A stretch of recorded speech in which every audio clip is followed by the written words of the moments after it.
The magic നോവലിലേക്ക് സ്വാഗതം. എൻ്റെ Manasaputhri part 15. Police കസ്റ്റഡിയിൽ നിന്ന് തോബിയാസ് ഒരിക്കലും പുറത്തു വരില്ലെന്ന് നീ വിചാരിച്ചോ മോളെ? പണത്തിന്റെ മീതെ പരുന്തും പറക്കത്തില്ലെന്ന് ഇപ്പം മനസ്സിലായില്ലയോ? തോബിയാസ് ക്രൂരമായി ചിരിച്ചു. എന്ത് ചെയ്യണമെന്നറിയാതെ കാറിന്റെ ബാക്ക് സീറ്റിൽ ഗ്ലോറി ഇരുന്നു. ഇരുവശത്തും ഇരുന്ന അലനും ഡേവിഡും അവളുടെ 2 കൈത്തണ്ടകളിലും ബലമായി പിടിച്ചിട്ടുണ്ടായിരുന്നു. ഞാൻ ജാമ്യം എടുത്തത് നിന്നെ ഓർത്തു മാത്രമാ. നിന്നെ എനിക്ക് വേണമായിരുന്നു ജീവനോടെ. തോബിയാസിന്റെ പല്ലുകൾ ഞെരിഞ്ഞു. കാർ നല്ല വേഗത്തിലാണ് ഓടിയത്. പെട്ടെന്ന് ഗ്ലോറിയ അലറി വിളിച്ചു. റോഡിലുള്ളവരുടെ ശ്രദ്ധ ആകർഷിക്കാനാണ് അവൾ അങ്ങനെ ചെയ്തത്. പക്ഷേ അലനും ഡേവിഡും കൂടി അവളുടെ വായ പൊത്തിപ്പിടിച്ചു. അവൾ ശക്തിയായി കുതറി. അവർ വിട്ടില്ല. അവളുടെ ശബ്ദം പുറത്തേക്ക് വരാതിരിക്കാനായി അലൻ കർച്ചീഫ് എടുത്ത് വായിൽ തിരുകി. അതോടെ അവൾ ഞെളിപിരി കൊണ്ടു. കയ്യിൽ മൊബൈലില്ല, റിവോൾവർ ബാഗിലാണ്. രണ്ടും അവളുടെ കാറിലാണ്. കാറിന്റെ കറുത്ത ഗ്ലാസ് ഉയർത്തി വെച്ചിരിക്കുന്നത് കൊണ്ട് ഉള്ളിൽ നടക്കുന്ന എന്താണെന്ന് പുറത്തു നിന്ന് ആർക്കും കാണാൻ സാധിക്കുമായിരുന്നില്ല. കാർ ടൗണിൽ നിന്ന് ഇറങ്ങി ഹൈവേയിലൂടെ നല്ല വേഗത്തിൽ ഓടി തുടങ്ങി. എതിർത്ത് നിന്നിട്ട് കാര്യമില്ലെന്ന് ഗ്ലോറിയയ്ക്ക് തോന്നി. ബുദ്ധി ഉപയോഗിച്ച് വേണം രക്ഷപ്പെടാൻ. കീഴടങ്ങുന്ന മട്ട് അഭിനയിച്ച് അവൾ കാറിന്റെ സീറ്റിലേക്ക് ചാരിയിരുന്നു. സംസാരിക്കണമെന്ന് അവൾ ആംഗ്യ ഭാഷയിൽ അലനോട് പറഞ്ഞു. ഒച്ച വെച്ചാൽ കഴുത്ത് ഞെരിച്ച് കൊന്നുകളയും. അയാൾ മുരണ്ടു. തോബിയാസ് ഒന്ന് തിരിഞ്ഞു നോക്കി. അലൻ അവളുടെ വായിൽ നിന്ന് കർച്ചീഫ് വലിച്ചെടുത്തു. എങ്ങോട്ടാ നിങ്ങൾ എന്നെ കൊണ്ടുപോകുന്നേ? ഗ്ലോറിയ ക്ഷീണിതമായ സ്വരത്തിൽ ചോദിച്ചു. എന്റെ കൊട്ടാരത്തിലേക്ക്, നിന്നെ റാണിയായി വാഴിക്കാൻ. എന്താ പറ്റില്ലേ? തോബിയാസ് പരിഹാസത്തോടെ ചോദിച്ചു. നിങ്ങൾക്ക് പണം വേണമെങ്കിൽ ഡാഡിയോട് ചോദിക്കേ, എത്ര വേണേലും തരും. പകരം എന്നെ വിടണം. അയാൾ പൊട്ടിച്ചിരിച്ചു. തേയിലത്തോട്ടം തരാമെന്ന് പറഞ്ഞ് 5 കോടി രൂപയാണ് നീ എന്റെ കയ്യിൽ നിന്ന് തട്ടിയെടുത്തത്. പകരം എനിക്ക് 10 കോടി തരണം. തരുമോ? തരും. എങ്ങനെ? എന്റെ ഡാഡിയെ വിളിച്ച് പറഞ്ഞാ മതി. 10 കോടി രൂപ കാശായി തരാൻ ഈ നാട്ടിൽ ഒരു കോടീശ്വരനും സാധിക്കത്തില്ലടി. തന്നെയല്ല, ക്യാഷ് മേടിക്കാൻ ഞാൻ ചെല്ലുമ്പോൾ എന്നെ വലയിലാക്കുകയും ചെയ്യാം. തോബിയാസ് അത്ര മണ്ടനല്ലടി. അയാൾ വീണ്ടും പൊട്ടിച്ചിരിച്ചു. പിന്നെ എന്താണ് നിങ്ങൾക്ക് വേണ്ടത്? നിന്നെ മതി, നിന്നെ മാത്രം. എന്താണ് അയാളുടെ ഉദ്ദേശം? എവിടെങ്കിലും കൊണ്ടുപോയി തന്നെ തടങ്കലിടും, അല്ലെങ്കിൽ റേപ്പ് ചെയ്യും, അതുമല്ലെങ്കിൽ കൊല്ലും. ഗ്ലോറിയ നടുങ്ങി. ഇതുവരെ നേടിയെടുത്തതെല്ലാം ഒരൊറ്റ നിമിഷം കൊണ്ട് അവൾക്കപ്പോൾ സോഫിയെ എന്തുകൊണ്ടോ ഓർമ്മ വന്നു. സോഫിയ അനുഭവിക്കേണ്ടതെല്ലാം തട്ടിയെടുത്തതിന് ദൈവം തനിക്ക് തരുന്ന ശിക്ഷയാണോ ഇത്? ഏയ്, ദൈവത്തിന് ഇതിലൊരു പങ്കുമില്ല. ഇത് തോബിയാസും ഗ്ലോറിയയും തമ്മിലുള്ള യുദ്ധമാണ്. കള്ളനും കൊലപാതകിയുമാണ് തോബിയാസ്. അങ്ങനെയുള്ള ആൾ വിജയിക്കാൻ ദൈവം ഒട്ടും ആഗ്രഹിക്കുകയില്ല. കാർ അപ്പോൾ വിജനമായൊരു സ്ഥലത്തുകൂടിയാണ് ഓടുന്നത്. ഇരുവശത്തും വെളിപ്പറമ്പുകൾ, വീടുകൾ കാണാനേയില്ല. അകലെ ഇരുണ്ട കുന്നുകൾ. കാർ പെട്ടെന്ന് കയറ്റം കയറാൻ തുടങ്ങി. അല്പദൂരം ഓടിയപ്പോൾ ഇരുവശത്തും വൃക്ഷങ്ങൾ കണ്ടു. ഏതോ കാട്ടുപ്രദേശത്തേക്കാണ് തന്നെ കൊണ്ടുപോകുന്നതെന്ന് പെട്ടെന്ന് ഗ്ലോറിയയ്ക്ക് മനസ്സിലായി. വീണ്ടും ഏതാണ്ട് 1 മണിക്കൂർ കൂടി ഓടിയിട്ട് കാർ റോഡിൽ നിന്നിറങ്ങി ഒരു പാറക്കെട്ടിന്റെ സമീപത്ത് ചെന്ന് നിന്നു. ഡോർ തുറന്ന് ആദ്യം തോബിയാസ് ഇറങ്ങി. അവളെ ഇറക്ക്. ബാക്ക് ഡോർ തുറന്ന് അലനും ഡേവിഡും ഗ്ലോറിയെ പുറത്തേക്ക് ഇറക്കി. 3-4 മണിക്കൂർ ഒറ്റ ഇരിപ്പിരുന്നതിനാൽ അവളുടെ കാലുകൾ മരവിച്ചു പോയിരുന്നു. പുറത്തിറങ്ങിയപ്പോൾ അവൾ വേച്ചു വീഴാൻ പോയി. അലൻ അവളെ കയറി പിടിച്ചു. നിന്നെ കൊണ്ടുപോയത് തോബിയാസ് ആണെന്ന് ആരും അറിയണ്ട. നീ സ്വയം വന്നതാണിവിടെ, മനസ്സിലായില്ലേ? തോബിയാസ് പറഞ്ഞു. എന്താണ് നിങ്ങളുടെ ഉദ്ദേശം? അവൾ ശാന്തത നടിച്ചു ചോദിച്ചു. ഞാൻ നിന്നെ കൊല്ലാൻ പോകുന്നു. തോബിയാസിനെ തോൽപ്പിച്ചവൾക്ക് ജീവിച്ചിരിക്കാൻ അർഹതയില്ല. തോബിയാസ്, നിങ്ങളല്ലേ പറഞ്ഞത് പണത്തിനു മീതെ പരുന്ത് പറക്കില്ലെന്ന്? 10 കോടി രൂപ എന്റെ ഡാഡി നിങ്ങൾക്ക് തരും. അതുപയോഗിച്ച് നിങ്ങൾക്ക് സകല കേസിൽ നിന്ന് രക്ഷപ്പെടാം. അതൊന്നും നടക്കുന്ന കാര്യമല്ല മോളെ. എനിക്ക് ആ റിസ്ക് എടുക്കാൻ വയ്യ. അവൾ വാച്ചിൽ നോക്കി. നിങ്ങൾ ഇപ്പോൾ തന്നെ ഡാഡിയെ വിളിക്ക്. എന്നിട്ട് നിങ്ങളുടെ ബാങ്കിലെ അക്കൗണ്ട് നമ്പർ കൊടുക്ക്. 6 മണിവരെ ബാങ്കുണ്ട്. 10 കോടി രൂപ നിങ്ങളുടെ അക്കൗണ്ടിലേക്ക് ഇപ്പോൾ തന്നെ ഡാഡി ട്രാൻസ്ഫർ ചെയ്യും.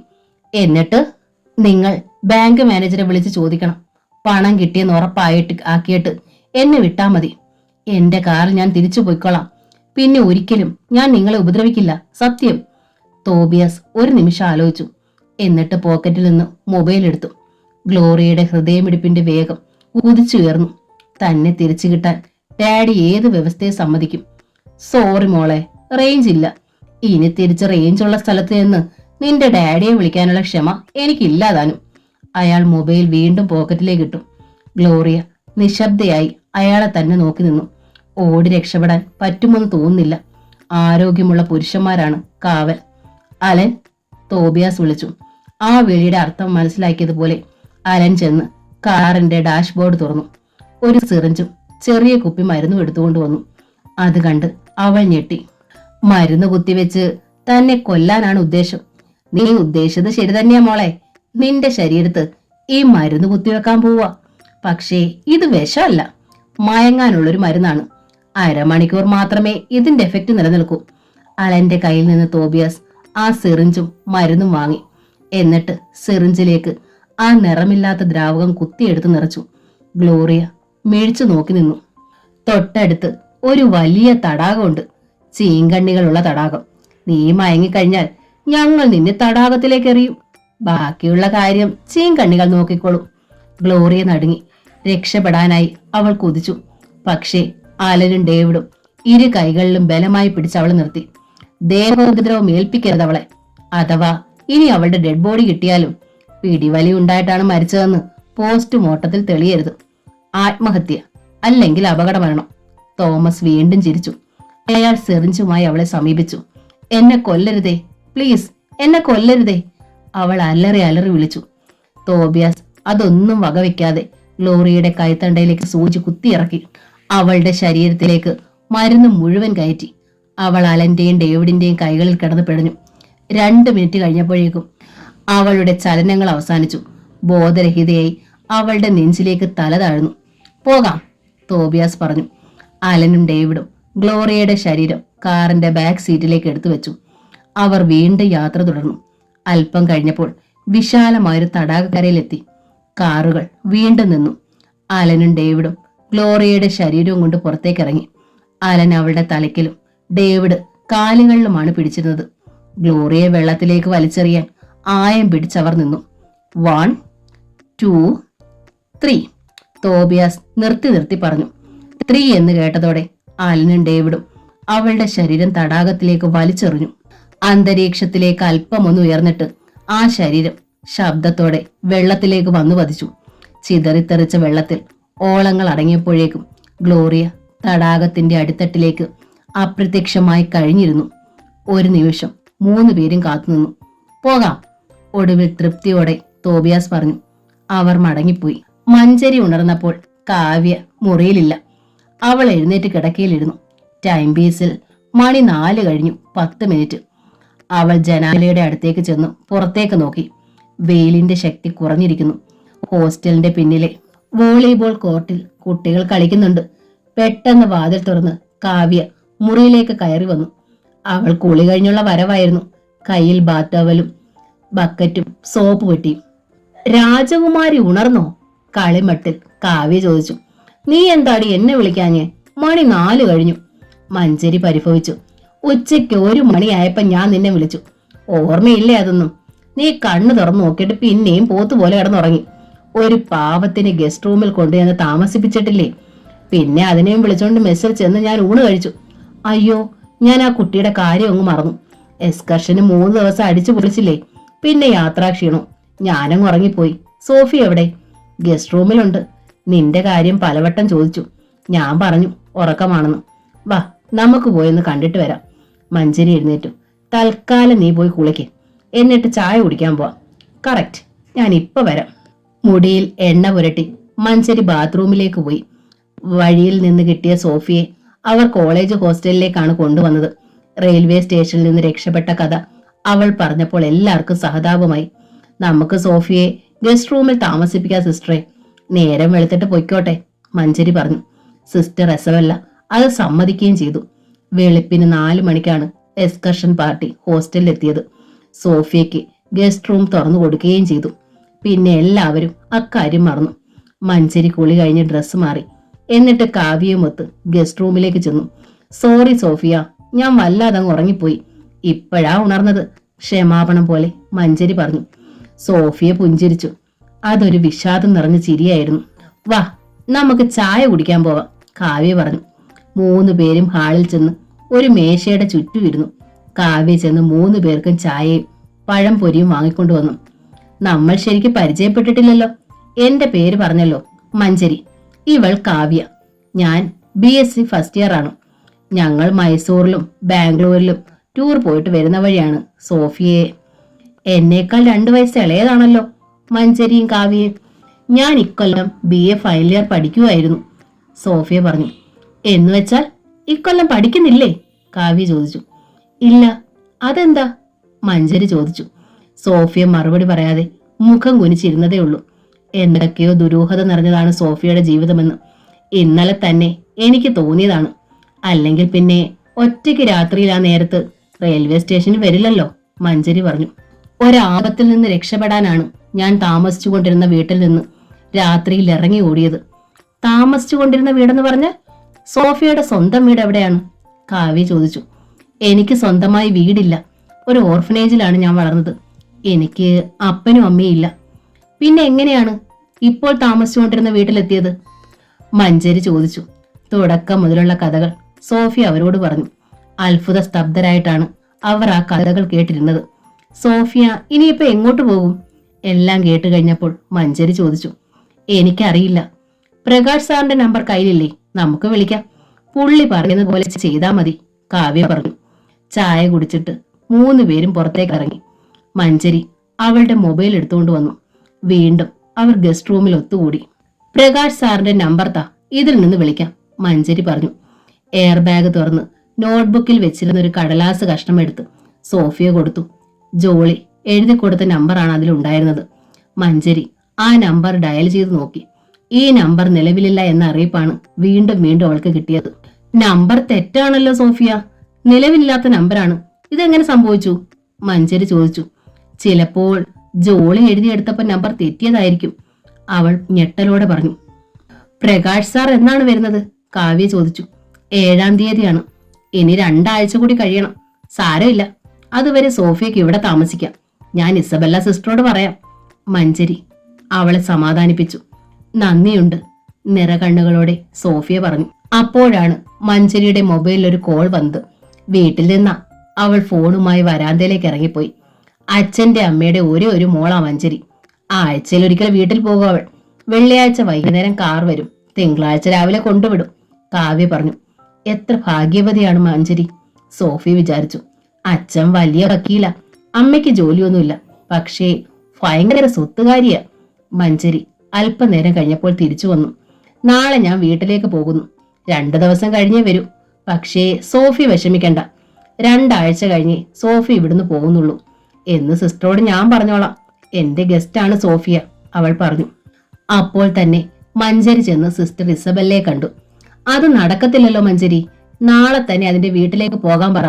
നാളെ 2 ഗസ്റ്റുകൾ വരുന്നുണ്ട്, നമുക്ക് വേറെ ഗസ്റ്റ് റൂമുകൾ ഇല്ലല്ലോ, സിസ്റ്റർ പറഞ്ഞു. ദുഃഖിതയായിട്ടാണ് അവൾ റൂമിലേക്ക് മടങ്ങിയത്. ഒരു കാര്യം ചെയ്, നീ നാളെ വീട്ടിലേക്ക് പോവല്ലേ, സോഫിയെ കൂടി കൊണ്ടുപോ, കാവ്യ പോം വഴി പറഞ്ഞു. അത് ഉഗ്രൻ ഐഡിയാണ്. കൂട്ടുകാരിയാണെന്ന് വീട്ടിൽ പറയാം. പക്ഷേ പാതിരാത്രിയിൽ റോഡിൽ നിന്ന് കിട്ടിയ കുട്ടിയാണ് സോഫിയ എന്ന് പറഞ്ഞാൽ അച്ഛനും അമ്മയും എതിർക്കും, മഞ്ചരി പറഞ്ഞു. സോഫിയ 2 ദിവസത്തേക്ക് നിന്റെ കൂട്ടുകാരി സുനന്ദയാണ്.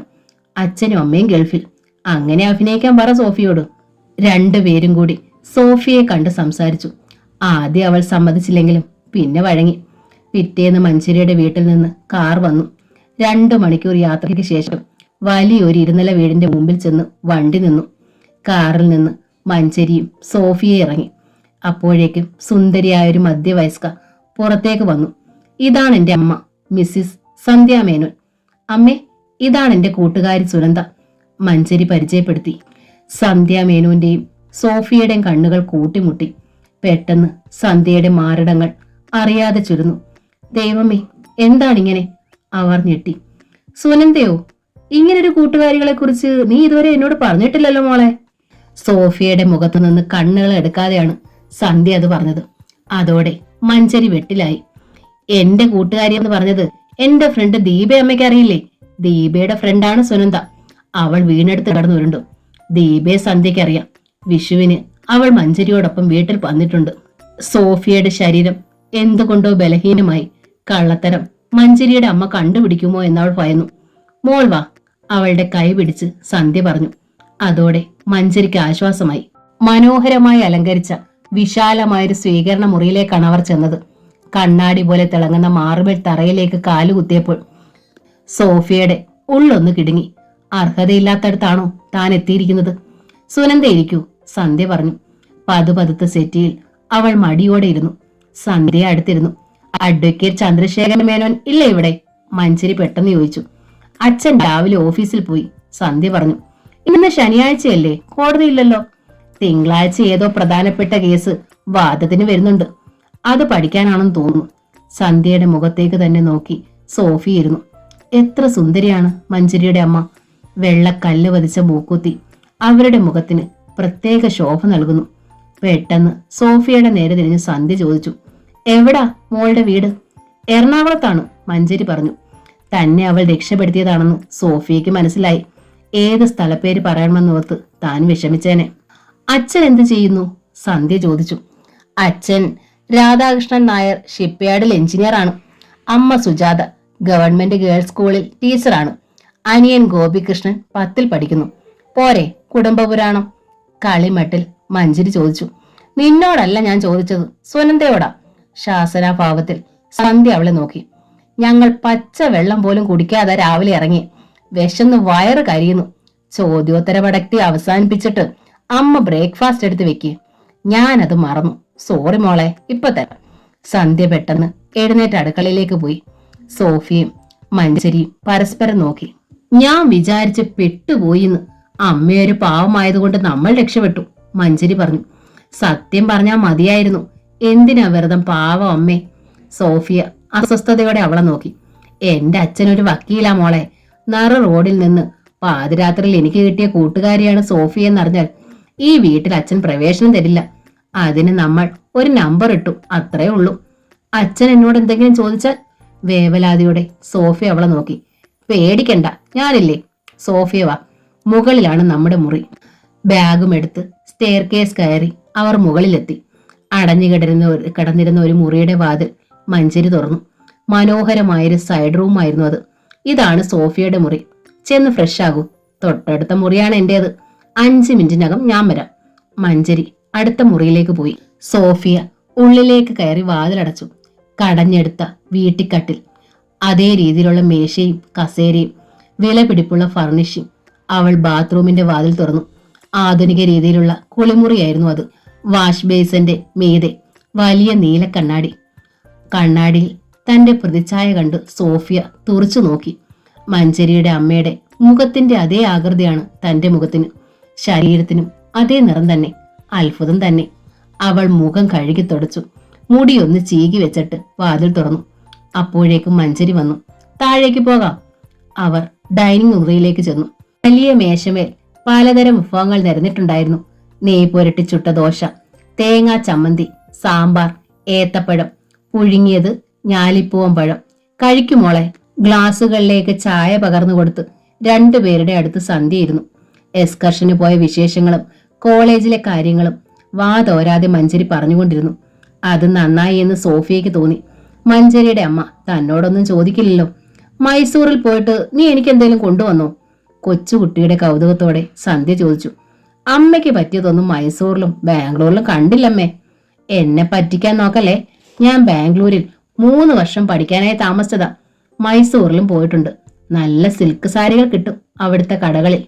പരാതി വേണ്ട, അമ്മയ്ക്ക് ഞാനൊരു സിൽക്ക് സാരി മേടിച്ചോണ്ട് വന്നിട്ടുണ്ട്, ഒടുവിൽ മഞ്ജരി പറഞ്ഞു. ബാംഗ്ലൂരിലാണോ അമ്മ പഠിച്ചത്?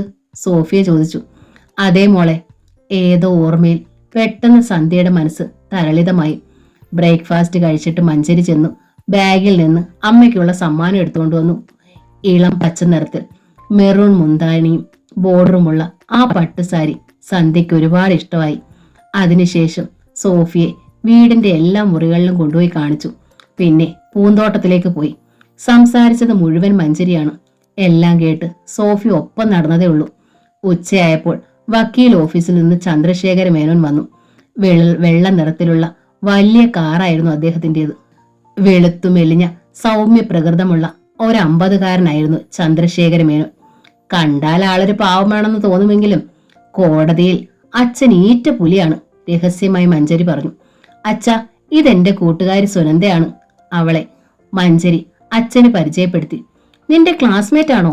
മേനോൻ ചോദിച്ചു. അല്ല, ഫ്രണ്ടിന്റെ ഫ്രണ്ടാണ്. അവിടെ ഹോസ്റ്റലിലാണോ? അദ്ദേഹം സോഫിയോട് ചോദിച്ചു. അതെ. എവിടെയാണ് വീട്? അടുത്ത ചോദ്യം വന്നു. എറണാകുളത്ത്, ഉൾഭയത്തോടെ സോഫിയ പറഞ്ഞു. എറണാകുളത്ത് എവിടെയാണ്? പനമ്പള്ളി നഗറിലാണച്ചാ. മഞ്ചരി വീണ്ടും സഹായത്തിനെത്തി. SBI റീജിയണൽ മാനേജർ ഗോവിന്ദ മേനോനെ അറിയുമോ? സുനന്ദ അവിടെ ചെന്നിട്ട് 2 മാസം പോലും ആയില്ലച്ചാ. പിന്നെ എങ്ങനെയാ എല്ലാരെയും പരിചയമാകുന്നേ? കൂടുതൽ ചോദ്യങ്ങൾ ഉണ്ടാകുന്നതിന് മുമ്പ് മഞ്ചരി അവളെ അവിടെ നിന്ന് കൊണ്ടുപോയി. എനിക്ക് പേടിയാകുന്നു മഞ്ചരി, മുകളിലെത്തിയപ്പോൾ സോഫിയ പറഞ്ഞു. എന്തിനാ പേടിക്കുന്നേ? ഇതൊക്കെ ഒരു രസമല്ലേ സോഫിയ? മറ്റന്നാൾ രാവിലെ നമ്മൾ സ്ഥലം വിടില്ലേ? ആൾ മാറാട്ടെ എനിക്ക് ഭയങ്കര ഇഷ്ടമുള്ള കാര്യ. മഞ്ചരി അവൾക്ക് ധൈര്യം പകർന്നു. വിഭവ സമൃദ്ധമായിരുന്നു ഉച്ചയ്ക്ക് ഊണ്. ബുദ്ധിമുട്ടുണ്ടാകുന്ന ചോദ്യങ്ങളൊന്നും സന്ധ്യയുടെ ഭാഗത്തുനിന്നും ഉണ്ടായില്ല. ചന്ദ്രശേഖര മേനോനും അധികം ചോദ്യങ്ങളൊന്നും ചോദിച്ചില്ല. ഊണ് കഴിഞ്ഞ് വിശ്രമിക്കുമ്പോൾ പ്രകാശിന്റെ കാര്യം സോഫിയക്ക് ഓർമ്മ വന്നു. 10-12 ദിവസം കൂടി കഴിഞ്ഞാൽ സാർ തിരിച്ചെത്തും. നേരെ കോളേജിലേക്ക് വിളിക്കാം, സാറുമായി സംസാരിക്കാം. മഞ്ചരിയുടെ ഹോസ്റ്റലിൽ വന്ന് സാർ തന്നെ കൊണ്ടുപോകും. സാറിന്റെ മൊബൈൽ നമ്പർ ജോളി മനഃപൂർവ്വമാണ് തെറ്റിച്ചെഴുതിയെന്ന് സോഫിയക്ക് സംശയം തോന്നി. അതിനാണ് സാധ്യത. സോഫിയ അറിയാതെ ഒരു മയക്കത്തിലേക്ക് വഴുതി വീണു. ആരോ വിളിക്കുന്നത് കേട്ടാണ് അവൾ പിന്നെ ഉണർന്നത്. അപ്പോൾ അവളുടെ അടുത്ത് മഞ്ചരിയുടെ അമ്മ നിൽക്കുന്നു. മോളെ എഴുന്നേൽക്ക്, 4 മണിയായി, ചായ വേണ്ടേ? സോഫിയ ചാടി എഴുന്നേറ്റു. വന്ന് ചായ കുടിച്ചിട്ട് കുളിക്ക്, എന്നിട്ട് നമുക്ക് അമ്പലത്തിൽ പോകാം. അവൾ അറിയാതെ ഒന്ന് ഞെട്ടി. സുനന്ദ അമ്പലത്തിൽ പോകാറില്ലേ? സന്ധ്യ ചോദിച്ചു. ഉണ്ട്, ദുർബലമായ സ്വരത്തിൽ അവൾ പറഞ്ഞു. വളരെ പ്രശസ്തമായ ശിവന്റെ അമ്പലമാ. ഇവിടെ വരെ വന്നിട്ട് മോൾ ശിവനെ തൊഴാതെ പോകരുത്. മോളുടെ നക്ഷത്രം ഏതാണ്? നാളിനെക്കുറിച്ചും നക്ഷത്രത്തെക്കുറിച്ചും സോഫിയക്ക് ഒന്നും അറിയില്ലായിരുന്നു. കോളേജിൽ അവളുടെ ക്ലാസ്സിലുണ്ടായിരുന്ന ബിന്ദുവിനെ അപ്പോൾ അവൾക്ക് ഓർമ്മ വന്നു. അവളുടെ പുതിയ വീടിന് അശ്വതി എന്നാണ് പേരിട്ടത്. ബിന്ദുവിന്റെ നക്ഷത്രം അശ്വതി ആയതുകൊണ്ടാണ് ആ പേര് വീടിനിട്ടത്. അശ്വതി, സോഫിയ പെട്ടെന്ന് പറഞ്ഞു. ദൈവമേ, ഈ പാവ അമ്മയോട് കള്ളം പറയുന്നതിന് എനിക്ക് മാപ്പ് തരണേ, അവൾ പ്രാർത്ഥിച്ചു. മോളുടെ പേരിൽ അർച്ചന നടത്തണം, സർവ്വ ഐശ്വര്യങ്ങളും ഉണ്ടാവും. പുഞ്ചിരിയോടെ സന്ധ്യ മുറിയിൽ നിന്ന് ഇറങ്ങിപ്പോയി. സോഫിയ തളർച്ചയോടെ കിടക്കയിലേക്കിരുന്നു. പള്ളിയിലല്ലാതെ ഇതുവരെ ഒരു ആരാധനാലയത്തിലും പോയിട്ടില്ല. അമ്പലത്തിലേക്ക് എങ്ങനെ പോകും? അത് തെറ്റാണ്. പെട്ടെന്നാണ് മഞ്ചരി അവളുടെ മുറിയിലേക്ക് കയറി വന്നത്. കുഴപ്പമായി മഞ്ചരി, അമ്മ വന്ന് എന്നോട് വേഗം കുളിക്കാൻ പറഞ്ഞു. അമ്പലത്തിൽ പോകാനാണ്. ഞാൻ എങ്ങനെ വരും? എനിക്ക് വയ്യ. സോഫിയ പേടിക്കണ്ട, എന്റെ കൂടെ ചുമ്മാ വന്നാ മതി. തന്നെ കണ്ടാൽ ഒരു ഹിന്ദു കുട്ടിയാണെന്നേ തോന്നും. ഞാൻ ചെയ്യുന്നത് പോലെ അതുപോലെ അങ്ങ് ചെയ്താ മതി, മഞ്ചരി പ്രോത്സാഹിപ്പിച്ചു. വേണ്ട, ഞാൻ ആരാണെന്ന് പിന്നെ എപ്പോഴെങ്കിലും അമ്മ അറിയാൻ ഇടവന്നാൽ അമ്മയ്ക്കത് വിഷമമാകും. മഞ്ചരി ഒരു നിമിഷം ചിന്തിച്ചു നിന്നു. പെട്ടെന്ന് അവളുടെ മുഖം തെളിഞ്ഞു. സോഫിയയ്ക്ക് പോകേണ്ടി വരത്തില്ല, ഞാൻ ഇപ്പൊ വരാം. മഞ്ചരി താഴേക്ക് ഇറങ്ങി ചെന്നു. സുനന്ദ എവിടെ? സന്ധ്യ ചോദിച്ചു. അവളുടെ ചായ ഇങ്ങ് താ, ഞാൻ കൊടുത്തേക്കാം. അവൾ കിടക്കുക, പീരീഡ്സ് തുടങ്ങി. പെട്ടെന്ന് സന്ധ്യയുടെ മുഖം വാടി. അയ്യോ കഷ്ടം, എന്റെ കൂടെ അമ്പലത്തിൽ വരാൻ ആഗ്രഹിച്ചിരുന്നതാ. സാരമില്ല, അവൾ ഇനിയും വരുമല്ലോ. 2 ഗ്ലാസ് ചായയുമായി മഞ്ചരി മുകളിലേക്ക് പോയി. സോഫിയയ്ക്ക് ചായ കൊടുത്തിട്ട് അമ്മയുടെ അടുത്ത് താൻ പ്രയോഗിച്ച സൂത്രം അവൾ പറഞ്ഞു. കഷ്ടം അമ്മ, അമ്പലത്തിലേക്ക് വരാൻ പറ്റില്ലെന്ന് താൻ വാശി പിടിച്ചിട്ടല്ലേ? സോഫിയ പിന്നെ മിണ്ടിയില്ല. 6 മണിയായപ്പോൾ കാറിൽ സന്ധ്യയും മഞ്ചരിയും ചന്ദ്രശേഖര മേനോനും കൂടി അമ്പലത്തിലേക്ക് പോയി. മുകളിലത്തെ നിലയിൽ ജനാലയുടെ അടുത്ത് നിന്ന് സോഫിയ അത് കണ്ടു. കസവ് സാരിയായിരുന്നു സന്ധ്യയുടെ വേഷം. പട്ടുപാവാടയും ബ്ലൗസുമാണ് മഞ്ചരി ധരിച്ചത്. കസവുമുണ്ടും നേരിയതും. അവളുടെ അച്ഛൻ. എത്ര ഭാഗ്യവതിയാണ് മഞ്ചരി. അറിയാതെ സോഫിയ നെടുവീർപ്പെട്ടു. അമ്പലത്തിൽ പോയിട്ട് അവർ സന്ധ്യ കഴിഞ്ഞിട്ടാണ് വന്നത്. പ്രസാദവുമായി സോഫിയയുടെ അടുത്തേക്ക് സന്ധ്യ വന്നു. ഇലച്ചീന്തിൽ നിന്ന് ചന്ദനമെടുത്ത് അവളുടെ നെറ്റിയിലിടാനായി കൈ ഉയർത്തിയെങ്കിലും അവർ പെട്ടെന്ന് കൈ പിൻവലിച്ചു. പുറത്തു മാറിയിരിക്കുമ്പോൾ പ്രസാദം തേടാൻ പാടില്ല, ഞാനത് മറന്നു. മഞ്ചരി അവളെ നോക്കി ഗൂഢമായി ചിരിച്ചു. അന്ന് രാത്രി അവർ നേരത്തെ ഉറങ്ങാൻ കിടന്നു. കിടക്കും മുമ്പ് വാതിലടച്ച് സോഫിയ ഏറെ നേരം പ്രാർത്ഥിച്ചു. ചെയ്ത തെറ്റുകൾക്കെല്ലാം അവൾ ദൈവത്തോട് മാപ്പ് അപേക്ഷിച്ചു. പിന്നെ എപ്പോഴോ അവൾ ഉറങ്ങി. പാതിരാത്രിയിൽ എപ്പോഴോ സന്ധ്യ ഒരു ദുസ്വപ്നം കണ്ട് ഉണർന്നു. മുകളിൽ എന്തോ ശബ്ദം കേട്ടതുപോലെ അവർക്ക് തോന്നി. ചന്ദ്രശേഖര മേനോനെ ഉണർത്താതെ അവർ എഴുന്നേറ്റ് സ്റ്റെയർ കേസ് കയറി മുകളിലേക്ക് ചെന്നു. ആദ്യം മഞ്ജരിയുടെ മുറിയിലേക്കാണ് പോയത്. ശബ്ദമുണ്ടാക്കാതെ വാതിൽ തുറന്ന് ലൈറ്റ് ഇട്ട് നോക്കി. അവൾ നല്ല ഉറക്കം. സന്ധ്യ പിന്നെ സോഫിയയുടെ മുറിയിലേക്ക് ചെന്ന് ലൈറ്റ് ഇട്ട് നോക്കി. അവളും ഗാഠനിദ്രയിലാണ്. തിരിച്ചു പോകാൻ ലൈറ്റ് അണയ്ക്കാൻ തുടങ്ങിയപ്പോഴാണ് മേശപ്പുറത്തിരുന്ന ചെറിയ ബൈബിൾ അവർ കണ്ടത്. അവർ അങ്ങോട്ട് ചെന്നു. മേശപ്പുറത്ത് ക്രിസ്തുവിന്റെ സ്റ്റീൽ ഫ്രെയിമിട്ട ചെറിയൊരു ചിത്രവും ഒരു ജപമാലയുണ്ടായിരുന്നു. ഉറങ്ങുന്ന സോഫിയയുടെ മുഖത്തേക്ക് ഉറ്റുനോക്കി. എന്ത് ചെയ്യണമെന്നറിയാതെ സന്ധ്യ നിന്നു. സന്ധ്യ! പെട്ടെന്ന് താഴെ നിന്ന് ചന്ദ്രശേഖര മേനോന്റെ വിളി മുഴങ്ങി. ലൈറ്റ് അണച്ച് വാതിലടച്ച് അവർ വേഗം താഴേക്ക് ഇറങ്ങിപ്പോയി. പേൾവ്യൂ ബംഗ്ലാവിന്റെ മുറ്റത്തേക്ക് ഒരു ജീപ്പ് പാഞ്ഞു വന്ന് ഇരമ്പലോടെ നിന്നു. DYSP ഐസക്കാണ് ജീപ്പിൽ നിന്ന് ഇറങ്ങിയത്. അയാൾ യൂണിഫോമിലായിരുന്നു. സ്വീകരണ മുറിയിൽ അപ്പോൾ ഫോണിനടുത്ത് ജെയിംസ് യമുനയും കാത്തിരിക്കുകയായിരുന്നു. എന്തെങ്കിലും വിവരം കിട്ടിയോ ഐസക്കെ? അയാളെ കണ്ട് പ്രതീക്ഷയോടെ ജെയിംസ് എഴുന്നേറ്റു. ഇല്ല, എല്ലാ സ്റ്റേഷനുകളിലോട്ടും അലേർട്ട് മെസ്സേജ് പോയിട്ടുണ്ട്. എന്തെങ്കിലും വിവരം കിട്ടിയാൽ ഉടൻ അറിയിക്കും. നിരാശയോടെ ജെയിംസ് വീണ്ടും ഇരുന്നു. ഒരു ദിവസം കൊണ്ട് അയാൾക്ക് 10 വയസ്സ് കൂടിയിരിക്കുന്നു. ഭക്ഷണം കഴിച്ചിട്ടില്ല, കുളിച്ചിട്ടില്ല, ഷേവ് ചെയ്തിട്ടില്ല. നമ്മൾ ഇനി എന്ത് ചെയ്യും? ഗ്ലോറിയ മോൾക്ക് എന്തെങ്കിലും സംഭവിച്ചാൽ പിന്നെ ഞങ്ങൾ ജീവിച്ചിരുന്നിട്ട് എന്ത് പ്രയോജനം? നിറകണ്ണുകളോടെ യമുന ചോദിച്ചു. തോബിയാസിനെയാണ് ഞങ്ങൾക്ക് സംശയം. അയാളെ ഇതുവരെ ലൊക്കേറ്റ് ചെയ്യാൻ കഴിഞ്ഞിട്ടില്ല, ഐസക് പറഞ്ഞു. അവൻ എന്റെ മോളെ എന്തെങ്കിലും ചെയ്താൽ ഞാൻ അവനെ കൊല്ലും. എനിക്ക് പിന്നെ ജീവിച്ചിരിക്കേണ്ട ഐസക്കെ, ജെയിംസ് പുലമ്പി. ഗ്ലോറിയ മോളുടെ കാറിന്റെ കിടപ്പ് കണ്ടിട്ട് ആരോ തട്ടിക്കൊണ്ടുപോയ ലക്ഷണമാ. പക്ഷേ കാറിൽ നിന്ന് വേറെ ഫിംഗർ പ്രിന്റുകളൊന്നും കിട്ടിയിട്ടില്ല. പെട്ടെന്ന് ഐസക്കിന്റെ മൊബൈൽ ശബ്ദിച്ചു. അയാൾ എഴുന്നേറ്റ് പുറത്തേക്ക് ഇറങ്ങിപ്പോയി. അല്പം കഴിഞ്ഞിട്ട് അയാൾ തിരിച്ചു വന്നു. വനത്തിലേക്ക് പോകുന്ന റോഡിൽ തോബിയാസിന്റെ കാർ ഉപേക്ഷിക്കപ്പെട്ട നിലയിൽ കിടപ്പുണ്ടെന്ന് ഇപ്പോൾ ഒരു അറിയിപ്പ് കിട്ടി. ഞാനൊന്ന് പോയി നോക്കിയിട്ട് വരാം, അയാൾ പറഞ്ഞു. ഞാനും വരാം. വേണ്ട ജെയിംസ്, എന്തെങ്കിലും വിവരം കിട്ടിയാൽ ഞാൻ വിളിക്കാം. ജീപ്പിൽ കയറി ഐസക് പാഞ്ഞുപോയി. അപ്പോൾ അകലെ ഒരു ഹോസ്പിറ്റലിലെ ഇന്റൻസീവ് കെയർ യൂണിറ്റിലുള്ള കിടക്കയിൽ അബോധാവസ്ഥയിൽ നിന്ന് ഗ്ലോറിയ ആദ്യമായി കണ്ണുകൾ തുറന്നു നോക്കി. ഡ്യൂട്ടി നേഴ്സ് അത് കണ്ട് വേഗം ചെന്ന് ഡോക്ടർ ഫിലിപ്പിനെ വിവരം അറിയിച്ചു. ഗ്ലോറിയയുടെ ബെഡിന്റെ അടുത്ത് വന്ന് അദ്ദേഹം ചോദിച്ചു, എന്താണ് കുട്ടിയുടെ പേര്? അവൾ ഒന്നും മിണ്ടിയില്ല. ഡോക്ടറുടെ മുഖത്തേക്ക് തന്നെ നോക്കി കിടന്നു. ശൂന്യമായൊരു നോട്ടമായിരുന്നത്. പറയൂ, എന്താണ് കുട്ടിയുടെ പേര്?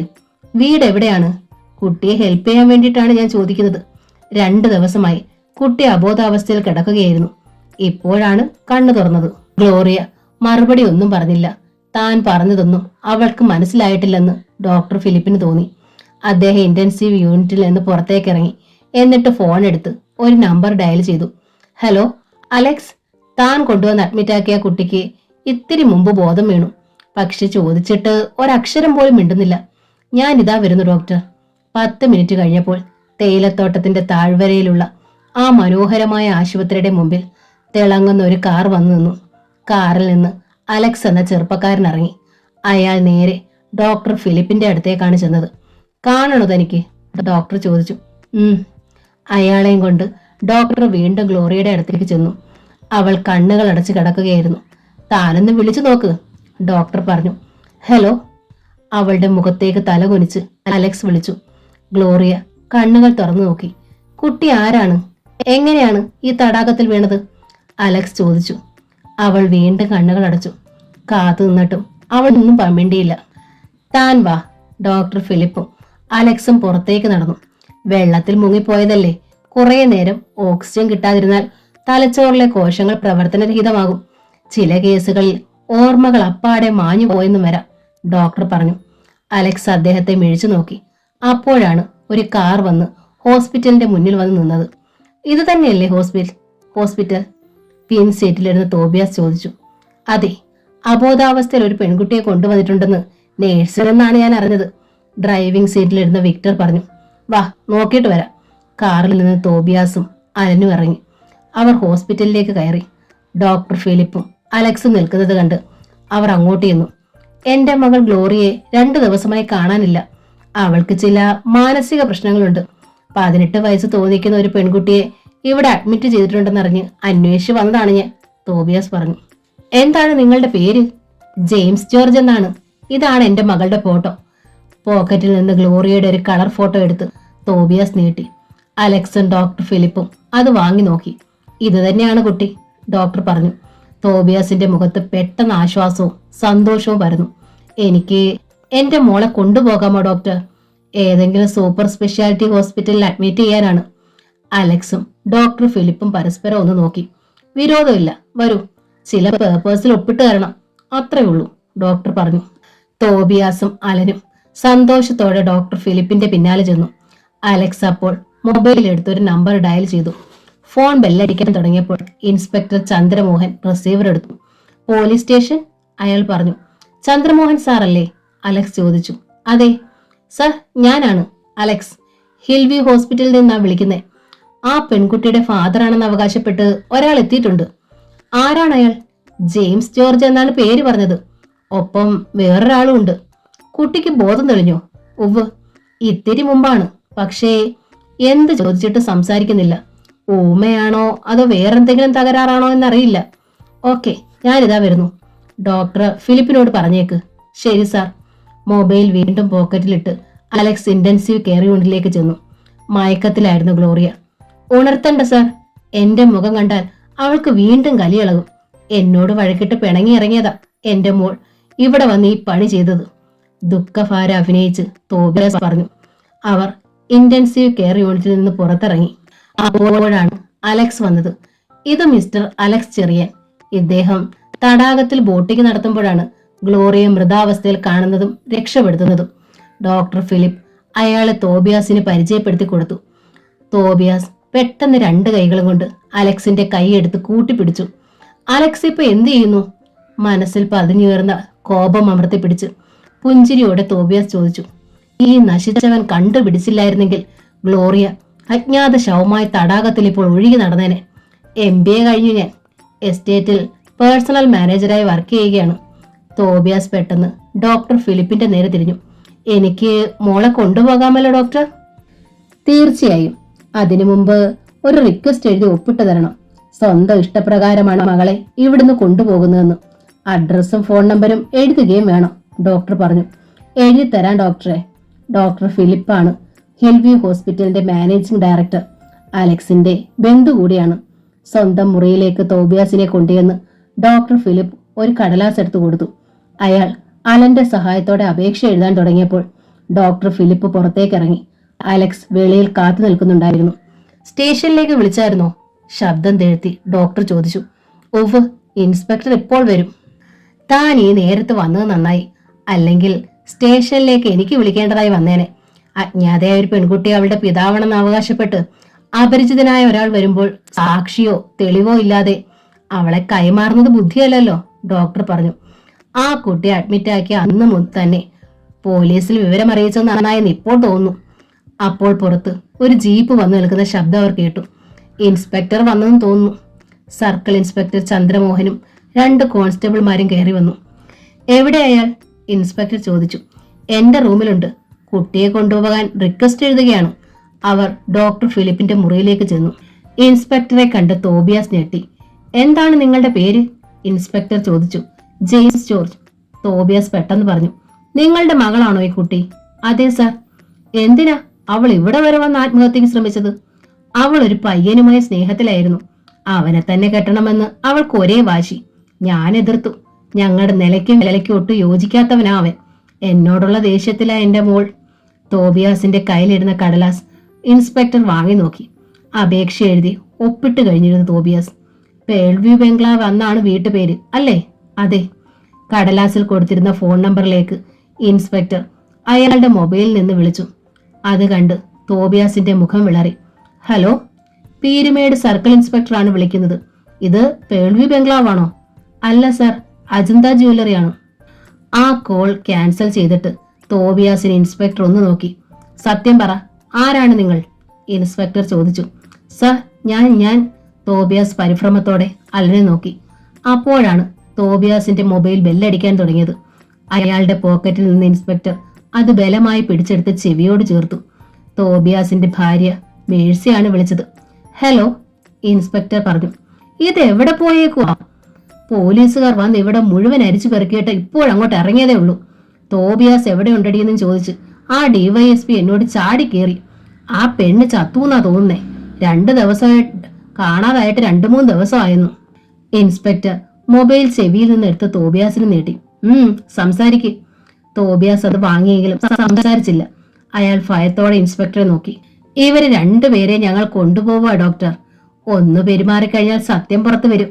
തോബിയാസിനെ അലനെയും അപ്പോൾ തന്നെ ജീപ്പിൽ കയറ്റി ഇൻസ്പെക്ടർ കൊണ്ടുപോയി.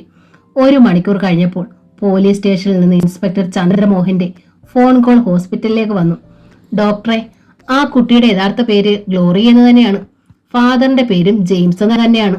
ഞങ്ങൾ കസ്റ്റഡിയിലെടുത്ത തോബിയാസും അലനും വേറൊരുത്തനും കൂടി ചേർന്ന് കുട്ടിയെ തട്ടിയെടുത്ത് കൊലപ്പെടുത്താനാണ് ഇവിടെ കൊണ്ടുവന്നത്. എന്താണ് സർ കാരണം? ഡോക്ടർ ചോദിച്ചു. നേരിൽ കാണുമ്പോൾ വിശദമായി ഞാൻ പറയാം. മിസ്റ്റർ ജെയിംസിനെ ഞാൻ കോണ്ടാക്ട് ചെയ്ത് കഴിഞ്ഞു. അവർ പുറപ്പെട്ടിട്ടുണ്ട്. അലക്സ് അപ്പോഴും ഹോസ്പിറ്റലിൽ ഉണ്ടായിരുന്നു. ഇൻസ്പെക്ടർ പറഞ്ഞ കാര്യങ്ങളെല്ലാം അയാൾ ഡോക്ടറെ അറിയിച്ചു. ആ കുട്ടിയെ വീണ്ടും തട്ടിയെടുത്ത് കൊണ്ടുപോയി കൊലപ്പെടുത്താനായിരുന്നു അപ്പോൾ അവരുടെ ഉദ്ദേശം. ആശ്ചര്യത്തോടെ അലക്സ് പറഞ്ഞു. എന്തായാലും അത് തടയാൻ നമുക്ക് കഴിഞ്ഞല്ലോ. ഇനി താൻ എസ്റ്റേറ്റിലേക്ക് പോയിക്കോ. ആ കുട്ടിയുടെ പേരൻസ് വരുമ്പോ ഡോക്ടർ എന്നെ വിളിക്കില്ലേ? പിന്നില്ലേ, മകളുടെ രക്ഷകനെ കാണാൻ അവർക്കും ആഗ്രഹം കാണുമല്ലോ. കള്ളച്ചിരിയോടെ ഡോക്ടർ ഫിലിപ്പ് പറഞ്ഞു. അലക്സ് ചമ്മി. ഹേയ്, ഞാൻ വെറുതെ. അയാൾ അപ്പോൾ തന്നെ പോയി. പിന്നെ 4 മണിക്കൂർ കഴിഞ്ഞിട്ടാണ് ജെയിംസും യമുനയും ഹിൽവ്യൂ ഹോസ്പിറ്റലിൽ എത്തിയത്. മറ്റൊരു കാറിൽ ഡിവൈഎസ്പി ഐസക്കിന്റെ നേതൃത്വത്തിൽ ഒരു സർക്കിൾ ഇൻസ്പെക്ടറും 2 കോൺസ്റ്റബിൾമാരും വന്നു. എന്റെ മോൾ എവിടെയാ ഡോക്ടറെ? അക്ഷമയോടെ ഡോക്ടർ ഫിലിപ്പിനോട് ജെയിംസ് ചോദിച്ചു. വരൂ. ജെയിംസിനെയും യമുനെയും ഡോക്ടർ ഇന്റൻസീവ് കെയർ യൂണിറ്റിലേക്ക് കൊണ്ടുപോയി. കണ്ണുകൾ അടച്ച് കിടക്കുകയായിരുന്നു ഗ്ലോറിയ. മോളെ ഗ്ലോറിയ! അവളെ കണ്ട് ഉത്കണ്ഠയോടെ ജെയിംസ് വിളിച്ചു. ഒരു തവണ ബോധം തെളിഞ്ഞെങ്കിലും ഒന്നും സംസാരിച്ചില്ല. മോളെ ഗ്ലോറിയ, കണ്ണു തുറക്കും മോളെ! യമുന അവളെ വിളിച്ചു. ഗ്ലോറിയ മെല്ലെ കണ്ണു തുറന്നു. അവൾ എല്ലാ മുഖങ്ങളിലേക്കും മാറി മാറി നോക്കി. മോളെ, ഇത് ഞാനാ, നിന്റെ ഡാഡി. ജെയിംസ് പെട്ടെന്ന് പറഞ്ഞു. ഡാഡി, ഞാൻ മരിച്ചില്ലേ? അയാൾ എന്നെ കൊന്നില്ലേ? ഞാൻ ദുസ്വപ്നം കണ്ടതാണോ ഡാഡി? ആശ്വാസത്തോടെ ജെയിംസ് അവളുടെ നെറ്റിയിൽ ഉമ്മ വെച്ചു. നീ മരിച്ചില്ല മോളെ, ഒക്കെ ദുസ്വപ്നമായിരുന്നു. ഡോക്ടർ ഫിലിപ്പ് ഉടൻ തന്നെ അലക്സിനെ വിളിച്ചു. ആ കുട്ടിയുടെ പേരൻസ് വന്നടോ. അവരെ കണ്ടപ്പോ ആ കുട്ടി സംസാരിച്ചു തുടങ്ങി. നല്ല ഇംപ്രൂവ്മെന്റ് ഉണ്ട്. അലക്സ് അപ്പോൾ തന്നെ ഹോസ്പിറ്റലിലേക്ക് വന്നു. അയാളെ ജെയിംസിനും യമുനയ്ക്കും ഗ്ലോറിയയ്ക്കും ഡോക്ടർ ഫിലിപ്പ് പരിചയപ്പെടുത്തി കൊടുത്തു. എന്റെ മോളെ അലക്സ് ആണ് രക്ഷിച്ചത്. എനിക്ക് നന്ദിയുണ്ട്. ഞാൻ എന്താണ് അലക്സിന് പകരം തരേണ്ടത്? എന്ത് ചോദിച്ചാലും ഞാൻ തരും.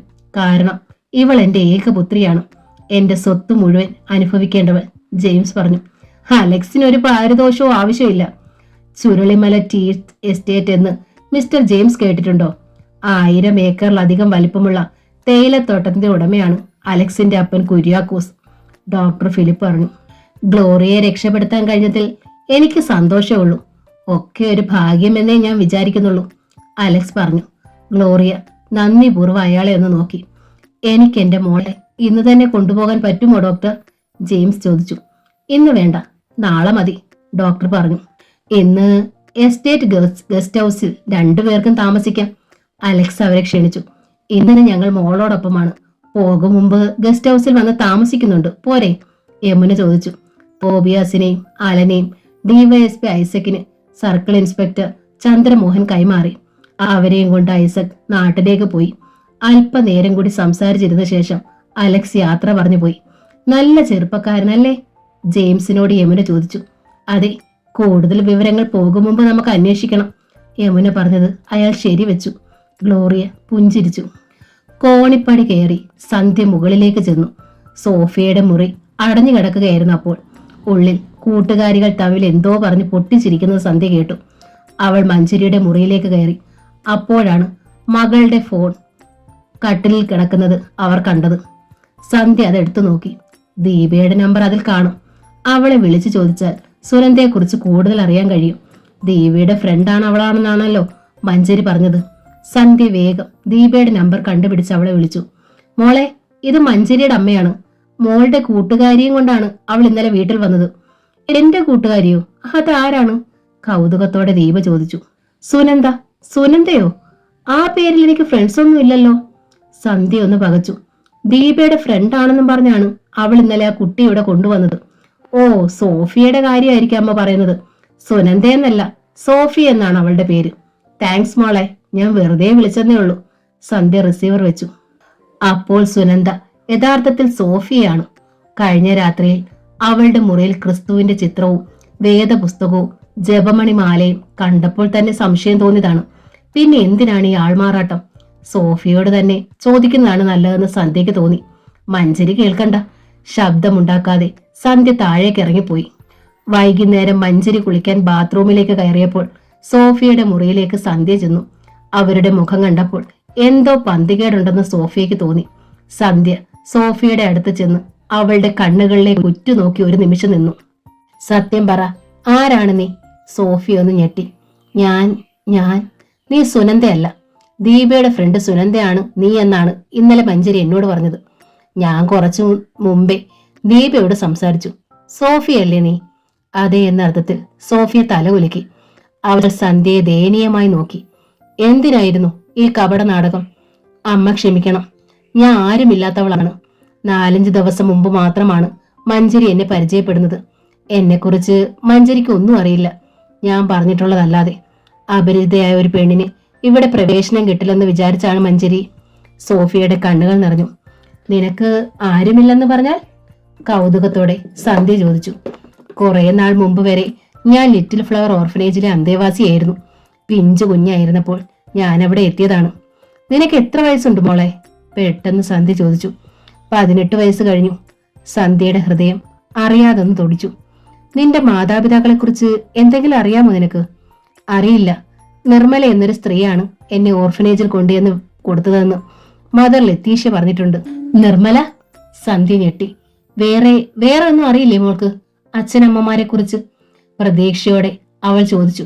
നിർമ്മല എന്ന സ്ത്രീ എന്നെ ഓർഫനേജിൽ ഏൽപ്പിച്ചിട്ടാ വേറെ 2-3 സാധനങ്ങൾ കൂടി കൊടുത്തിരുന്നു. ഒരു ഫോട്ടോയും മാലയും മോതിരവുമായിരുന്നു അത്. ഫോട്ടോ എന്റെ കയ്യിൽ നിന്ന് നഷ്ടപ്പെട്ടു, ബാക്കിയെല്ലാം ഉണ്ട്. ഇപ്പൊ കയ്യിലുണ്ടോ? ഉയർന്ന നെഞ്ചിടിപ്പോടെ സന്ധ്യ ചോദിച്ചു. ഉണ്ട്. എയർ ബാഗിൽ നിന്ന് ചതുരാകൃതിയിലുള്ളൊരു ചെറിയ പെട്ടി അവൾ എടുത്തു തുറന്നു. സ്വർണമാലയും മോതിരവും എടുത്ത് സന്ധ്യയുടെ കയ്യിൽ കൊടുത്തു. രണ്ടും സന്ധ്യ പെട്ടെന്ന് തിരിച്ചറിഞ്ഞു. ജെയിംസ് തന്നെ അണിയിച്ച മോതിരമായിരുന്നു അത്. കുഞ്ഞിനോടൊപ്പം ആ മോതിരവും തന്റെ മാലയും നിർമ്മല ഏൽപ്പിച്ചിരുന്നു. ജെയിംസിന്റെ ഫോട്ടോയുടെ കഷ്ണവും. വർഷങ്ങൾക്ക് ശേഷം തന്റെ മകൾ വീണ്ടും തന്റെ കൈകളിൽ എത്തിയിരിക്കുന്നു. സന്ധ്യയുടെ തലയ്ക്കുള്ളിൽ പെട്ടെന്ന് ഒരു സ്ഫോടനം നടന്നു. ഭൂമി കീഴ്മേൽ മറിയുന്നത് പോലെ അവൾക്ക് തോന്നി. ഒരു വശത്തേക്ക് ചരിഞ്ഞു വീഴാൻ പോയ സന്ധ്യയെ പെട്ടെന്ന് സോഫിയ താങ്ങി പിടിച്ചു കട്ടിലേക്ക് കിടത്തി. അമ്മേ, എന്തു പറ്റി? ആദിയോടെ സോഫിയ ചോദിച്ചു. എനിക്കൊന്നും പറ്റിയില്ല മോളെ. അമ്മ കിടക്ക്, ഞാനിപ്പം മഞ്ജരി വിളിച്ചോണ്ട് വരാം. പോകാനായി തിരിഞ്ഞ സോഫിയെ കയ്യിൽ പിടിച്ച് സന്ധ്യ നിർത്തി. വിളിക്കണ്ട. നിന്റെ അമ്മയെ എന്തെങ്കിലും കണ്ടുമുട്ടാൻ ഇടവന്നാൽ ആ സ്ത്രീയോട് നിനക്ക് എന്തു തോന്നും? സന്ധ്യ ചോദിച്ചു. ആലോചനയോടെ ഇരുന്നതല്ലാതെ സോഫിയ ഒന്നും പറഞ്ഞില്ല. വെറുപ്പായിരിക്കുമോ അതോ ദേഷ്യമോ? അവളുടെ മുഖത്തേക്ക് നോക്കി സന്ധ്യ ചോദിച്ചു. എനിക്ക് എന്റെ അമ്മയെ വെറുക്കാൻ പറ്റത്തില്ല. എന്തെങ്കിലും തക്കതായ കാരണമുണ്ടായിട്ടായിരിക്കും അമ്മ എന്നെ ഓർഫനേജിൽ കൊണ്ടുവന്ന് വിട്ടത്. സന്ധ്യയുടെ കണ്ണുകൾ നിറഞ്ഞൊഴുകി. നിന്റെ അമ്മയുടെ പേരറിയാമോ? നിർമ്മല എന്ന സ്ത്രീയാണ് എന്നെ കൊണ്ടേൽപ്പിച്ചത്. ഒരുപക്ഷെ അവർ എന്റെ അമ്മയായിരിക്കും. അല്ല മോളെ, നിന്റെ അമ്മയുടെ പേര് സന്ധ്യ മേനോൻ എന്നാണ്. നിനക്കിപ്പോൾ ഒരു അനുജത്തിയുണ്ട്. അവളുടെ പേര് മഞ്ജരി എന്നാണ്. ഞെട്ടലോടെ അവൾ സന്ധ്യയെ നോക്കി. സത്യമാണ് മോളെ, ഞാനാണ് നിന്നെ എന്റെ കൂട്ടുകാരിയായ നിർമ്മലയുടെ കയ്യിൽ കൊടുത്തയച്ചത്. അവൾ ഇന്ന് ജീവിച്ചിരിപ്പില്ല. ഒരു ബസ് അപകടത്തിൽ മരിച്ചുപോയി. സന്ധ്യയുടെ മുഖത്തേക്ക് സോഫിയ ഉറ്റുനോക്കി. എന്റെ അമ്മ, എന്നെ പ്രസവിച്ച എന്റെ സ്വന്തം അമ്മ. അമ്മേ! അവൾ സന്ധ്യയെ കെട്ടിപ്പിടിച്ചു കരഞ്ഞു. എന്റെ മോളെ! സന്ധ്യ അവളുടെ ശിരസിൽ തുരുതുര ഉമ്മ വെച്ചു. പെട്ടെന്ന് വാതിൽ തുറന്ന് മുറിയിലേക്ക് വന്ന മഞ്ജരി രണ്ടുപേരെയും മാറി മാറി തുരിച്ചു നോക്കി. മഞ്ജരിയെ കണ്ട് സന്ധ്യ ഞെട്ടി. അമ്മേ! ആശ്ചര്യത്തോടെ മഞ്ജരി വിളിച്ചു. പെട്ടെന്ന് സോഫിയയിൽ നിന്ന് സന്ധ്യ അകന്നു മാറി. മഞ്ജരിയെ കണ്ട് രണ്ടുപേരും ഭയന്നു. അവൾക്ക് എന്തെങ്കിലും മനസ്സിലായിട്ടുണ്ടെങ്കിൽ. പക്ഷേ സന്ധ്യ പെട്ടെന്ന് സമനില വീണ്ടെടുത്തു. നീ ഇങ്ങ് വന്നേ! ഗൗരവം അഭിനയിച്ച് അവർ അവളെ വിളിച്ചു. മഞ്ജരി അടുത്തേക്ക് വന്നു. എന്തിനാണ് സോഫിയെ നീ സുനന്ദയാക്കി എന്റെ അച്ഛന്റെ മുമ്പിൽ അവതരിപ്പിച്ചത്? സന്ധ്യയുടെ കടുപ്പിച്ചുള്ള ചോദ്യത്തിന് മുമ്പിൽ മഞ്ജരി ചൂളി. അമ്മേ, അത് ഞാൻ വിചാരിച്ചു. സത്യം അറിഞ്ഞാൽ അമ്മ അച്ഛനും എന്നെ വഴക്ക് പറയുമെന്ന്. സത്യം എപ്പോഴായാലും പുറത്തു വരുമെന്ന് എനിക്ക് ഇപ്പോ മനസ്സിലായില്ലേ മോളെ? എനിക്ക് സംശയം തോന്നിയപ്പോ ഇവളെ ചോദ്യം ചെയ്തു. അപ്പോഴാ ഇവൾ സുനന്ദയല്ല സോഫിയാണെന്ന് അറിഞ്ഞത്. മഞ്ജരി മുഖം തിരിഞ്ഞ് സോഫിയെ നോക്കി. സ്വപ്നലോകത്തെത്തിയതുപോലെ നിൽക്കുകയായിരുന്നു അവൾ. ഞങ്ങൾ എക്സ്കർഷന് പോയിട്ട് തിരിച്ചു വരുമ്പോഴാ പാതിരാത്രിയിൽ നടു റോഡിൽ വെച്ചാണമ്മേ സോഫിയെ കാണുന്നത്. ബസ്സിൽ കയറ്റിക്കൊണ്ട് വരുമ്പോഴാണ് സോഫിയുടെ യഥാർത്ഥ കഥ അറിഞ്ഞത്. മഞ്ജരി പറഞ്ഞു. സോഫിയുടെ ദുരന്ത കഥ കേട്ടപ്പോൾ എനിക്കും സഹിച്ചില്ല. ഞാൻ കരഞ്ഞുപോയി. സോഫിയെ ആശ്വസിപ്പിക്കുമ്പോഴാ നീ കയറി വന്നത്. സന്ധ്യ വിദഗ്ധമായി സ്വയം രക്ഷപ്പെട്ടു. സോഫിയെയും രക്ഷപ്പെടുത്തി. അമ്മ പറഞ്ഞത് കേട്ടപ്പോൾ മഞ്ജരിക്ക് ഒരു സംശയവും തോന്നിയില്ല. എല്ലാം വിശ്വസിക്കുകയും ചെയ്തു. സോഫിയെ ഹോസ്റ്റലിൽ നിർത്താതെ ഇങ്ങോട്ട് കൊണ്ടുവന്നത് നന്നായി മോളെ. പക്ഷെ ഒരു കാര്യം, തൽക്കാലം ഈ രഹസ്യം നമ്മൾ 3 പേരും അറിഞ്ഞാൽ മതി. അച്ഛൻ അറിയണ്ട. മനസ്സിലായില്ലേ? മനസ്സിലായ മട്ടിൽ മഞ്ജരി തല കുലുക്കി. ഞാൻ പറഞ്ഞത് സോഫിയും കേട്ടല്ലോ. അവളെ നോക്കി സന്ധ്യ പറഞ്ഞു. ആ ചോദ്യത്തിൽ ഗൂഢമായൊരു സന്ദേശമുണ്ടായിരുന്നു. മഞ്ജരി ഒന്നും അറിയാൻ പാടില്ല. സോഫിയയ്ക്ക് അത് മനസ്സിലായി. അവളും തല കുലുക്കി. ശരി, നിങ്ങൾ സംസാരിച്ചിരിക്കും. സന്ധ്യ മുറിയിൽ നിന്ന് ഇറങ്ങിപ്പോയി. അമ്മയ്ക്ക് എങ്ങനെ മനസ്സിലായി താൻ സുനന്ദയല്ല സോഫിയാണെന്ന്? ശബ്ദം താഴ്ത്തി മഞ്ജരി ചോദിച്ചു. ദാ എന്റെ മേശപ്പുറത്തിരുന്ന ബൈബിളും ജപമാലയും തന്റെ അമ്മ കണ്ടു. അങ്ങനെയാ സംശയം തോന്നിയേ. എന്നോട് ചോദിച്ചപ്പോ ഞാൻ സത്യമെല്ലാം പറഞ്ഞു. അത് നന്നായി. അമ്മ ഒരു പാവമാണ്. സ്നേഹിക്കാൻ മാത്രമേ അമ്മയ്ക്ക് അറിയൂ. സോഫിയ കണ്ണിമയ്ക്കാതെ മഞ്ജരിയെ നോക്കി. തനിക്ക് അമ്മയെ മാത്രമല്ല ഒരു അനുജത്തിയും കിട്ടിയിരിക്കുന്നു. സാരമില്ല, ഇന്നൊരു രാത്രി കൂടി തനിക്ക് സുനന്ദയെ അഭിനയിച്ചാൽ മതിയല്ലോ. നാളെ രാവിലെ നമ്മൾ സ്ഥലം വിടില്ലേ? ആ ഓർമ്മയിൽ സോഫിയ നടുങ്ങി. നാളെ രാവിലെ ഇവിടുന്ന് പോയാൽ അമ്മയെ പിന്നെ എങ്ങനെ കാണും? എന്തു പറഞ്ഞിനി ഇവിടെ വരും? അമ്മയോട് പലതും ചോദിക്കാനുണ്ട്. തന്റെ പിതാവ് ആരാണ്? ഇപ്പോൾ എവിടെയുണ്ട്? എന്തുകൊണ്ടാണ് അവർ തമ്മിൽ കെട്ടാഞ്ഞത്? ഒരു മകളുണ്ടെന്ന് അദ്ദേഹത്തിന് അറിയാമോ? നാളെ ഹോസ്റ്റലിൽ ചെന്നു കഴിഞ്ഞ് സോഫിയ താമസിച്ചുകൊണ്ടിരുന്ന വീട്ടിലെ സാമുവൽ സാറിന് ഫോണിൽ വിളിക്കണം. പുള്ളി ചിലപ്പോ പാഞ്ഞു വരും. വന്നില്ലെങ്കിൽ തന്നെ പ്രകാശ് സാർ വിളിക്കുമ്പോൾ താൻ ഇവിടെ ഉണ്ടെന്ന് സാമുവൽ സാർ പറഞ്ഞോളും. അവൾ പറഞ്ഞത് ശരിയാണെന്ന് സോഫിയയ്ക്ക് തോന്നി. നാളെ രാവിലെ നമ്മൾ ഹോസ്റ്റലിലേക്ക് പോകുന്നു. ഓക്കെ? ഓക്കെ, സോഫിയ സമ്മതിച്ചു. മഞ്ജരി അവളുടെ മുറിയിലേക്ക് പോയി. അല്പം മുമ്പ് സംഭവിച്ചതൊന്നും സോഫിയയ്ക്ക് വിശ്വസിക്കാൻ കഴിഞ്ഞില്ല. എത്ര അത്ഭുതകരമായിട്ടാണ് തന്റെ അമ്മയുടെ അടുത്തേക്ക് താൻ എത്തിപ്പെട്ടത്. ദൈവം എല്ലാം മുൻകൂട്ടി തീരുമാനിച്ചിരുന്നു. അല്ലെങ്കിൽ പിന്നെ ഇങ്ങനൊന്നും സംഭവിക്കുകയില്ല. അവൾക്ക് ജോളിയോടും ജോസഫിനോടുമുള്ള ദേഷ്യം മുഴുവൻ മാറി. അവർ അന്ന് അങ്ങനെ ഒക്കെ പെരുമാറിയത് കൊണ്ട് മാത്രമാണ് അന്ന് രാത്രിയിൽ ആ വീട് വിട്ടിറങ്ങിയതും മഞ്ജരിയോടൊപ്പം ഈ വീട്ടിൽ വരാൻ സാധിച്ചതും. അമ്മയെ കണ്ടുപിടിക്കാൻ സാധിച്ചെങ്കിലും തനിക്ക് സ്വന്തമാക്കാനോ അവകാശപ്പെടാനോ സാധിക്കില്ലെന്ന് സോഫിയ വേദനയോടെ ഓർത്തു. അമ്മയെ കാണാൻ അവൾക്ക് ആഗ്രഹം തോന്നി. ഇവിടുന്ന് പോകുന്നതിന് മുമ്പ് ആ സാമീപ്യം കഴിയുന്നത്ര അനുഭവിക്കണം. സോഫിയ സ്റ്റെയർ കേസ് ഇറങ്ങി കിച്ചണിലേക്ക് ചെന്നു. സന്ധ്യ അപ്പോൾ രാത്രി ഭക്ഷണം ഉണ്ടാക്കുകയായിരുന്നു. അമ്മയെ ഞാൻ സഹായിക്കാം. ചപ്പാത്തിക്ക് കുഴച്ചു വെച്ചിരുന്ന മാവെടുത്ത് സോഫിയ പരത്താൻ തുടങ്ങി. നിനക്ക് അടുക്കള ജോലിയൊക്കെ അറിയാമോ മോളെ? സന്ധ്യ ചോദിച്ചു. എല്ലാം പഠിച്ചിട്ടുണ്ട്. അമ്മ എന്നെ ഇവിടെ ഒരു സെർവന്റായി നിർത്താമോ? സകല ജോലികളും ഞാൻ ചെയ്യാം. പെട്ടെന്ന് സന്ധ്യയുടെ കണ്ണുകൾ നിറഞ്ഞു. അങ്ങനെയൊന്നും പറയരുത് മോളെ. അമ്മ നിന്നെക്കുറിച്ച് ഓർക്കാത്ത ദിവസങ്ങളില്ലായിരുന്നു. നീ എവിടെയോ ജീവിച്ചിരിപ്പുണ്ടെന്ന് എനിക്ക് അറിയാമായിരുന്നു. പക്ഷേ എനിക്കൊന്നും ചെയ്യാൻ കഴിയുമായിരുന്നില്ല. പച്ചക്കറി നുറുക്കിക്കൊണ്ട് താഴ്ന്ന ശബ്ദത്തിലാണ് സന്ധ്യ സംസാരിച്ചത്. ഞാനൊരു കാര്യം ചോദിച്ചാൽ അമ്മയ്ക്ക് വിഷമമാകുമോ? മടിച്ചു സോഫിയ ചോദിച്ചു. എന്താണ് മോളെ? എന്തിനാണ് കൂട്ടുകാരിയുടെ കൈവശം എന്നെ ഓർഫനേജിലേക്ക് കൊടുത്തുവിട്ടത്? സന്ധ്യ പെട്ടെന്ന് നിശബ്ദയായി. അവർക്ക് ആ പഴയ കാര്യങ്ങളൊക്കെ ഓർമ്മ വന്നു. മറക്കാൻ ആഗ്രഹിച്ചതൊക്കെ 10 മടങ്ങ് ശക്തിയോടെ ഓർമ്മയിൽ വന്ന കാര്യങ്ങളായിരുന്നു അതെല്ലാം. ഞാൻ ബാംഗ്ലൂരിൽ പഠിക്കുമ്പോഴാ മോളെ നിന്റെ അച്ഛനെ പരിചയപ്പെടുന്നത്. അദ്ദേഹം എന്റെ 2 വർഷം സീനിയർ ആയിരുന്നു. പുരാതനമായൊരു ക്രിസ്ത്യൻ കുടുംബത്തിൽപ്പെട്ട ആൾ. മകളോട് പറയാവുന്ന രീതിയിൽ ആ സംഭവങ്ങളെല്ലാം സന്ധ്യ അവളോട് പറഞ്ഞു. അത്ഭുത സ്തബ്ധയായിട്ടാണ് അവൾ അതെല്ലാം കേട്ടത്. നിന്നെ ഏത് ഓർഫനേജിലാണ് നിർമ്മല ഏൽപ്പിച്ചതെന്ന് എനിക്കറിയാൻ കഴിഞ്ഞില്ല. കാരണം അവൾ തിരിച്ച് ബാംഗ്ലൂരിലേക്ക് വരും വഴി ബസ് അപകടത്തിൽ പെട്ട് മരിച്ചുപോയി.